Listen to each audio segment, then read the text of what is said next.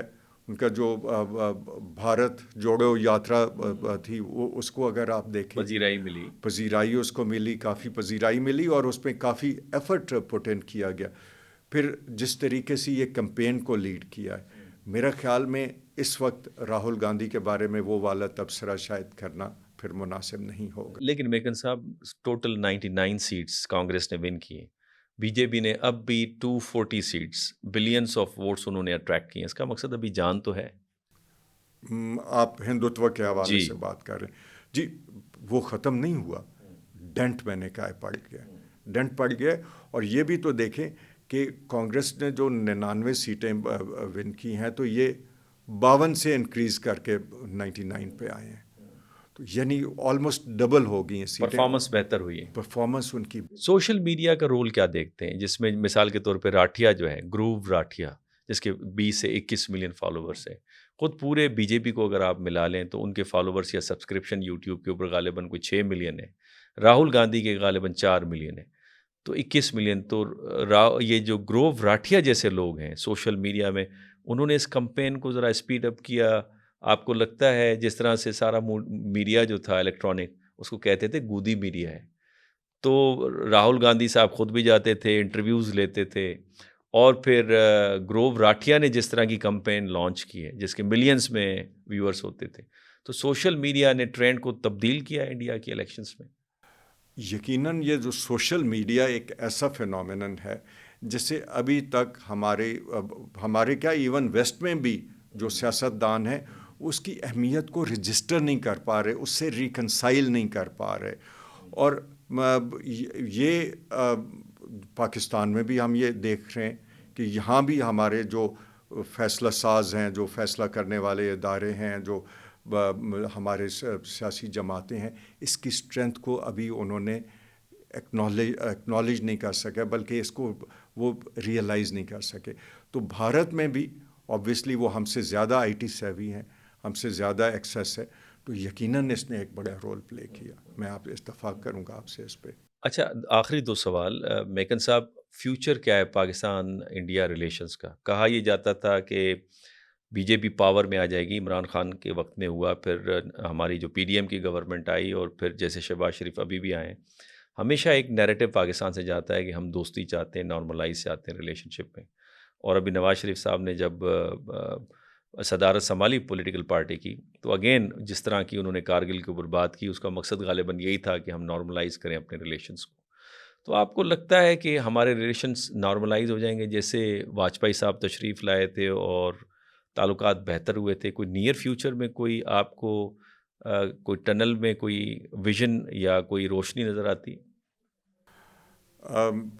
اس کا جزوًا تو میں پہلے جواب دے چکا کہ واجپئی یہ مودی صاحب اس الیکشن کمپین کے دوران اپنی سیاسی مجبوریوں کی وجہ سے، پولیٹیکل ڈائنامکس کی وجہ سے، وہ جس پیڈسٹل پہ اینٹی پاکستان اس کو لے گئے تھیم کو، اور جتنا انہوں نے اپنے جس طرح ایسی باتیں بھی کیں اور باڈی لینگویج کے ساتھ جو کہ ایک اسٹیٹسمین کو زیب نہیں دیتی، اور خاص طور پہ جو اس وقت سٹنگ وزیر اعظم ہو کسی ملک کے بارے میں بات کرنے کی، تو وہ اس کو اس پیڈسٹل پہ لے گئے کہ اس پیڈسٹل سے فوری طور پہ ان کا نیچے اترنا میرے دانست میں ممکن نہیں ہوگا. لیکن جو جغرافیہ کا اور جو معاشی تقاضوں کا اپنا ایک جبر ہوتا ہے، یہ جلد یا بدیر ان کو اس بات کا احساس ہوگا کہ اگر ہندوستان آگے بڑھنا چاہتا ہے ایک معاشی طاقت پہ، اور انہوں نے یقیناً پیچھے بہت ترقی کی ہے، اس کو اگر سسٹین کرنا چاہتے ہیں اور اس سے آگے بڑھنا چاہتے ہیں، تو اس خطے میں امن قائم ہونا ہوگا. اور یہی پاکستان کے لیے بھی ٹرو ہے کہ ہمیں بھی یہ ریئلائز کرنا ہوگا. ادھر تو آلریڈی آپ نے جیسے ذکر کیا ریئلائزیشن ہے، میرا خیال میں آہستہ آہستہ ادھر بھی یہ ہوگا کہ یہ اینٹی پاکستان کا سلوگن اب پہلے کی طرح نہیں بکتا. تو اس پہ ریویو آہستہ آہستہ کرنا پڑے گا ان کو. انٹرنیشنل فیکٹر کیا دیکھتے ہیں اس الیکشنز کے اندر؟ چونکہ کہا یہ جا رہا تھا، جیسے جارج سورو کی سٹیٹمنٹ تھی کہ انڈین ڈیموکریسی کو ریئل تھریٹ مودی جی سے ہے، ان کے فلسفے سے ہے. اور پھر جو گلوبل ڈیتھ اسکواڈ کی بات ہوئی، کینیڈا، یو ایس، حالانکہ انہوں نے مبارکباد کے میسیجز تو بھیج دیے، لیکن کہا یہ جاتا تھا کہ انٹرنیشنل لیڈرشپ اسپیشلی ویسٹ کی چاہتی تھی کہ مودی صاحب نہ آئیں، اور باقی انڈیا کو تو وہ اپنے ساتھ رکھنا چاہتے ہیں اسٹریٹجک پارٹنر، اس کے ساتھ ورکنگ ریلیشن شپ سے آگے بڑھ کر وہ آگے جا رہے ہیں. لیکن کہا یہ جا رہا ہے، ایک ورژن ہمیں یہ نظر آتا ہے کہ ویسٹ نہیں چاہتا تھا کہ مودی جی دوبارہ پاور میں آئیں یا اسٹرانگ بن کے آئیں. تو آپ کو کیا لگتا ہے کہ انٹرنیشنل فیکٹر نے بھی کام کیا ہے؟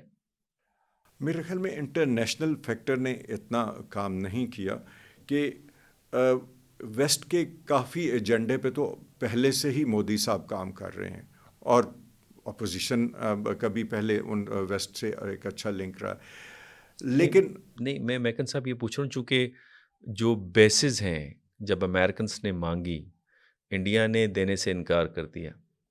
اور اس طرح ایک کمپلین جو ان کی طرف سے آتی تھی کہ انڈین اسٹاک ایکسچینج کے اندر ہمیں شیئر دیں، جو ابھی کچھ مل رہا ہے. جس طرح سے انڈین بزنس مین کو اسپیس دی گئی ہے امریکن مارکیٹ کے اندر، امریکن بزنس مین کو اتنا شیئر نہیں دیا جا رہا. اور پھر وہ جس طرح کی چاہتے ہیں کہ چپکلش ہو بھارت اور چائنا کے درمیان میں، بھارت ریلکٹنٹ نظر آتا ہے کہ ہم اس لیول تک نہ جائیں جہاں پہ ہماری اکانومی، پراسپیرٹی یا سوسائٹی ڈسٹرب ہو کے رہ جائے. تو غالباً اس لیے ویسٹ یہ چاہ رہا تھا کہ مودی صاحب کا نہ ہونا. اور پھر چونکہ ہیومن رائٹس کی جب وہ بات کرتے ہیں اور کنسرن شو کرتے ہیں، اور مائنورٹیز اسپیشلی کرسچنس کے ساتھ جو کچھ ہوتا رہا، دلتس کے ساتھ، مسلم کے ساتھ تو خیر کشمیر میں بھی ہوتا رہا، غالباً وہ بھی کنسرن تھا کہ یہ اسے ایڈریس نہیں کر رہے. تو اس وجہ سے کہا یہ جاتا ہے کہ غالباً جو ویسٹ ہے وہ چاہتا تھا. اور آپ کو پتہ ہے جب ویسٹ چاہتا ہے تو پھر ان کے کورڈ آپریشنز ہوتے ہیں، فنڈنگ ہوتی ہے. جس طرح جارج سورو کے ذریعے سے یوکرین کے اندر ویلویٹ گرین ریولوشن لے کر آئے، ایران کے اندر ایک اٹیمپٹ تھا ویلویٹ ریولوشن کا. تو آپ کو لگتا ہے کہ انڈیا کے کیس میں گو کہ انڈیا کے انسٹیٹیوشنز کمپیریٹیولی اسٹرانگ ہیں، کہیں انٹروین کیا ہو، کہیں کچھ؟ دیکھیے، اس کا میرے پاس کسی انفارمیشن بیس کے بغیر میں اس پہ کوئی حتمی رائے تو نہیں دوں گا. لیکن اس کو اگر تاریخی تناظر میں آپ دیکھیں تو انڈیا کی ایون چاہے وہ کانگریس گورنمنٹ سے رہی ہیں یا نان کانگریس رہی ہیں، ان میں جو ان کا مارکیٹ کا سائز ہے، اور انہوں نے اور یہ جمہوریت بذات خود ایک طاقت ہوتی ہے، کیونکہ ایک جو ڈکٹیٹر ہوتا ہے وہ کسی بیرونی طاقت، جو ڈومیننٹ طاقت کے سامنے اس طرح نہیں کھڑا ہو سکتا، یا اس طرح سٹینڈ نہیں لے سکتا جس طرح کہ ایک جمہوری مملکت لے سکتی ہے، اور وہ بھی جو اگر سب سے بڑی جمہوری مملکت ہو. تو انڈیا کا یہ ہمیشہ انہوں نے، کیونکہ چائنا تو ابھر کے پچھلے 2 دہائیوں میں سامنے آیا، اس سے پہلے ڈیورنگ دا کولڈ وار انہوں نے روس اور امریکہ کے درمیان، ویسٹ کے درمیان میں ایک بڑا توازن برقرار رکھنے کی کوشش کی، اور دونوں سائیڈوں سے وہ بینیفٹ لیتے رہے، کیونکہ مارکیٹ سائز کی وجہ سے ویسٹ بھی ایک حد سے زیادہ دباؤ نہیں ڈال سکتا. اور اب اگر اس کو ہم فیوچر پرسپیکٹو میں دیکھیں، فیوچرسٹک پرسپیکٹو میں، کہ جیسے جیسے ڈیموگرافک چینجز آ رہی ہیں یورپ میں، باقی انڈسٹریلائزڈ ورلڈ میں، جاپان میں، کوریا میں، مارکیٹ سائزز ان کے شرنک کر رہے ہیں. وہ اتنی بڑی مارکیٹ کو کبھی نہیں لوز کرنا چاہیں گے. پریفرنسز یقیناً ہو سکتی ہیں، لیکن اس میں میں نہیں سمجھتا کہ ایون اپوزیشن جماعتیں بھی اس طریقے سے امریکہ کو جتنا ادھر نیشنلسٹک اسپرٹ ہے وہ ان کے لیے یہ دینا ممکن ہوتا. تو لیکن ایک جو ڈیموکریسی کے حوالے سے جو وہاں کا انٹیلیجنسیا ہے یا سول سوسائٹی ہے ویسٹ میں، اس میں یقیناً ایک جینوئن کنسرن تھے. ایک تو یہ ریلیجس انٹالرنس کی وجہ سے تھا، اور دوسرا یہ ایون انڈین جو اینالسٹ تھے وہ یہ کہہ رہے تھے کہ India is probably moving towards a dominant party system, جہاں کی جو اپوزیشن ہے وہ مستقل ایک منیمل اپوزیشن بن جاتی ہے، اور اس کے فیچرز میں جس طرح پھر سپریشن آف انڈیویجول فریڈمز ہوتا ہے، کنٹرول آف میڈیا ہوتا ہے جس کا اظہار بھی ہو رہا تھا. آپ نے خود ہی کہا کہ الیکٹرانک میڈیا تو مودی میڈیا بن گیا, اور بالکل یہ درست بات ہے. اور اس کا اندازہ آپ اس بات سے لگائیں ریپریشن کس طرح اس کی طرف جا رہے تھے کہ کچھ پیچھے 100 سیاستدان انڈر انویسٹیگیشن تھے جو ان کی یونین یا فیڈرل انویسٹیگیشن ایجنسیز کے. اس میں سے جو 95% سیاستدان ہیں 95% وہ اپوزیشن کے ہیں. ایک اور بڑی دلچسپ بات جو کہ پاکستان کے ماحول کی بھی ہمیں یاد دلاتی ہے, ادھر توجہ دلاتی ہے کہ ان جو تھے 100 میں سے 95 یعنی جو اپوزیشن کے سیاستدان تھے اس میں سے 25 نے بی جے پی کو جوائن کر لیا, تو ان میں سے 23 کے اگینسٹ کیسز ڈراپ ہو گئے. تو یہ اس قسم کا ایک ماحول بن رہا تھا جہاں جوڈیشری کو بھی استعمال کیا جا رہا تھا. جو راہل گاندھی کے بارے میں کیا گجرات کے ایک عدالت نے کیا کہ انہیں ڈسکوالیفائی کر دیا, اور اس کو وہ صرف پھر اپیل میں جب گئے تو اپیلیٹ کورٹ نے اس کو ریسٹور کیا. تو یقیناً ویسٹ کو یہ باتیں تو نہیں پسند آ رہی تھیں, اور اگر انہوں نے اس میں کچھ رول پلے کیا ہے تو اس کو ڈینائی نہیں کیا جا سکتا. لاسٹ مختصر سوال سر کہ انڈینس میں بہت سارے, جیسے مثال کے طور پہ ہمیں ایک بھارتی دوست نے ایک کمنٹ بھیجا ہے, آر پی ان کا ٹائٹل ہے, وہ کہتے ہیں کہ مودی صاحب کے آنے کے بعد پالیسیز میں کوئی تبدیلی نہیں آئے گی, اور جس طرح نتیش کمار کا ذکر کیا جا رہا ہے یہ پول سے پہلے کا اتحاد تھا, وہ زیادہ اثر انداز نہیں ہوں گے بھارتی پالیسیز کے اوپر, چاہے وہ پاکستان کے حوالے سے ہو یا ریجن کے حوالے سے ہو. آپ ایگری کرتے ہیں؟ نہیں, میں اس سے اتفاق نہیں کرتا, کیونکہ اگر تو سمپل میجورٹی لے جاتی, وہ 272 والی فگر جو سمپل میجورٹی کی وہ کراس کر لیتی B J P on its own, تو پھر تو یہ بات بالکل درست ایسے ہی شاید معاملہ رہتا. لیکن اس وقت وہ ڈپینڈنٹ ہے اپنے ان پارٹنرز پہ, اور خاص طور پہ یہ جو بڑے پارٹنرز ہیں اس میں یہ ہیں, اور چندرا بابو نائیڈو ہیں, اور نتیش کمار ہیں. ان کو ٹوٹلی ان کی بات کو تو وہ نہیں اگنور کر سکتے. نواز شریف تو پرائم منسٹر نہیں بن سکے, پارٹی ان کی جیتی, مودی صاحب بن پائیں گے؟ پارٹی تو جیتی ہے. میرے خیال میں وہاں کی ڈائنامکس یہاں سے بہت فرق ہے, اور کیونکہ جو 240 سیٹیں ملی ہیں وہ یقیناً it is still the single largest party, اور ان کے الیکشن کمیشن نے مطلب ایک تو ہمیں یہ تسلیم کرنا پڑے گا کہ یہ, اور ان کی کریڈٹ دینا پڑے گا انڈین الیکشن کمیشن کو, کہ اس تمام تر یہ جو وہاں بھی ایک جبر کا ماحول بن رہا تھا, انہوں نے اس میں ایک آزاد روی, ایک انڈیپینڈنس شو کی ہے. اور اس آزاد روی کے باوجود اگر 240 سیٹیں لے لی ہیں بی جے پی نے, and it is the single largest party, تو ان کو بالکل جو ایک بہرحال ایک لیڈر, نیشنل لیڈر کا اسٹیچر تو اس نے برقرار رکھا ہے. فضل عباس میکن صاحب, آپ کا بہت شکریہ, آپ نے وقت دیا. ناظرین, آپ نے فضل عباس میکن صاحب کی بات سنی. آپ ریٹائرڈ فیڈرل سیکرٹری پاکستان ہیں, اور اس کے ساتھ آپ نے ٹریڈ منسٹر کے طور پہ کام کیا 2005 سے 2009 تک. آج کی یہ انالیسز آپ کے سامنے, آپ کے کمنٹس کا انتظار رہے گا. نیکسٹ ٹاپک کے ساتھ آپ کی خدمت میں دوبارہ حاضر ہوں گے. اللہ حافظ.